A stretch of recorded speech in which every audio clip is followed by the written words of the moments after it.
Hi dear students, welcome to our channel Accountancy in Tamil. இன்னைக்கு வீடியோல 11th standard accountancy chapter 12 final accounts 1 உடைய exercise 9 sum பார்க்கலாம். From the following balances obtained from the books of Mr. Ganesh, prepare trading and profit and loss account. So இந்த sumல நம்ம trading and profit and loss account ரெண்டுத்தையுமே போடணும். So ரெண்டுத்தையும் நம்ம தனித்தனியா போட தேவையில்லை, அப்படியே கம்பைன் பண்ணி போட்டுக்கலாம். ஓகேவா? எப்படி போடுறதுன்னு பார்க்கலாம். ஃபர்ஸ்ட் நம்ம ட்ரேடிங் அக்கௌண்ட்ல என்னெல்லாம் வரும் அப்படின்றத நம்ம நோட் பண்ணிக்கலாம்.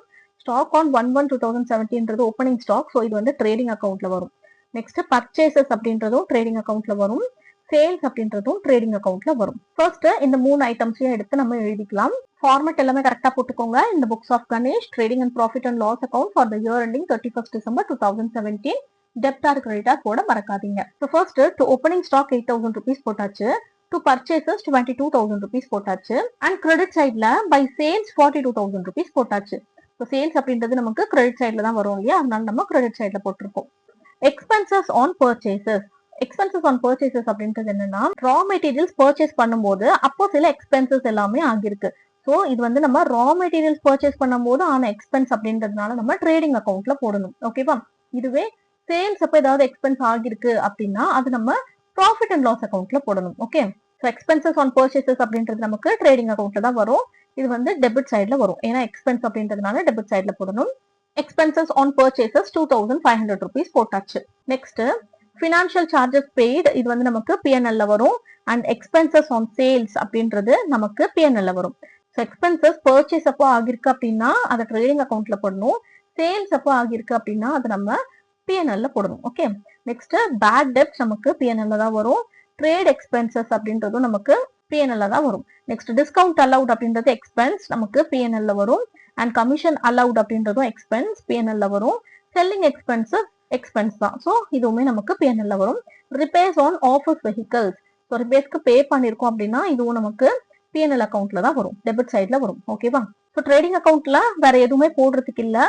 ஸோ டைரக்டா நம்ம க்ளோசிங் ஸ்டாக் எடுத்துக்கலாம். Closing stock on December 31st 2017 was 4,500 rupees கொடுத்திருக்காங்க. ஸோ இதை எடுத்து நம்ம கிரெடிட் சைட்ல போட்டுக்கலாம் ட்ரேடிங் அக்கௌண்ட்ல. பை க்ளோசிங் ஸ்டாக் 4,500 rupees போட்டாச்சு. இப்போ நம்ம கிரெடிட் சைட்ல இருக்கிற இந்த ரெண்டு ஃபிகர்ஸையும் ஆட் பண்ணோம்னா 46,500 rupees வருது. அண்ட் டெபிட் சைட்ல இருக்கிற இந்த 3 ஃபிகர்ஸையும் ஆட் பண்ணோம் அப்படின்னா 32,500 rupees வருது.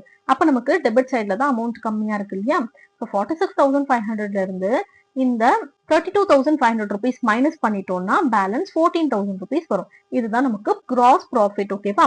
So gross profit carry down 14,000 rupees போட்டு நெக்ஸ்ட் டோட்டல் போட்டுருங்க. 46,500 ரெண்டு பக்கமும் போட்டுக்கோங்க. அண்ட் லைன்ஸ் போடும்போது இங்க நீங்க டபுள் லைன் போடக்கூடாது. டபுள் லைன் எங்க போடணும் அப்படின்னா பினிஷிங் அப்பதான் நீங்க இங்க டபுள் லைன் போடணும். ஓகேவா? ஸோ இங்க நம்ம கண்டினியூஸா next profit and loss account போட போறோம், அதனால இங்க டபுள் லைன் போடக்கூடாது. இப்ப பிஎன்எல் அக்கௌண்ட்ல வர வேண்டிய எல்லாத்தையும் எடுத்து 1 by 1 எழுதலாம். ஃபினான்ஷியல் சார்ஜஸ் பெய்ட் அப்படின்றது டெபிட் சைட்ல வரும். எக்ஸ்பென்சஸ் ஆன் சேல் அப்படின்றதும் டெபிட் சைட்ல தான் வரும். தென் பேட் டெப்ட்ஸ் நம்மளுக்கு டெபிட் சைட்ல தான் வரும். ஸோ ஃபர்ஸ்ட் இந்த மூணுத்தையும் எடுத்து எழுதிக்கலாம். To financial charges paid 3,500, to expenses on sales 1,000, to bad debts 1,200. So trade expenses 1,200, discount allowed 600, commission allowed 1,100 rupees. To trade expenses 1,200, to discount allowed 600, to commission allowed 1,100 rupees போட்டாச்சு. And then selling expenses 600 rupees, repairs on office vehicle 600 rupees இருக்கு. இதையும் நம்ம எடுத்து P&L ல debit சைட்ல போட்டுக்கலாம். To selling expenses 600, to repairs on office vehicle 600 rupees போட்டாச்சு. இப்போ நம்ம கேரி டவுன் பண்ணிடலாம். நமக்கு டெபிட் சைட்ல இருக்கிற இந்த எல்லா ஃபிகர்ஸையும் ஆட் பண்ணோம் அப்படின்னா 9,800 rupees வருது. ஸோ இந்த பக்கம் கிரெடிட் சைட்ல 14,000 rupees இருக்கு. ஸோ 14,000ல இருந்து 9,800 rupees நம்ம மைனஸ் பண்ணிட்டோம்னா பேலன்ஸ் 4,200 rupees வரும். இதுதான் நமக்கு profit, net profit. Okay, credit சைட்ல நமக்கு கேரி டவுன் பண்ற மாதிரி வந்துச்சு அப்படின்னா அது ப்ராஃபிட் அப்படின்னு சொல்லியிருக்கேன் இல்லையா? So to net profit transfer to capital அக்கௌண்ட்னு போட்டு 4,200 rupees போட்டுக்கோங்க. இப்போ நமக்கு டோட்டல்ல 14,000 போத் த சைட்ஸ் வந்துடும். ரெண்டு பக்கமும் 14,000 போட்டு கீழே டபுள் லைன் போட மறக்காதீங்க. இந்த சம் உங்களுக்கு கிளியரா புரிஞ்சிருக்கும்னு நினைக்கிறேன். இந்த சம்ல ஏதாவது டவுட்ஸ் இருந்துச்சு அப்படின்னா கண்டிப்பா கமெண்ட் செக்ஷன்ல கேளுங்க. அண்ட் அடுத்தடுத்த வீடியோஸ் பார்க்கறதுக்கு நம்ம சேனல் சப்ஸ்கிரைப் பண்ணிக்கோங்க. வீடியோ மறக்காம லைக் பண்ணிட்டு அப்படியே ஹைப் பண்ணிக்கோங்க. உங்க ஃப்ரெண்ட்ஸ் கூடயும் ஷேர் பண்ணிக்கோங்க. தேங்க்ஸ் ஃபார் வாட்சிங்.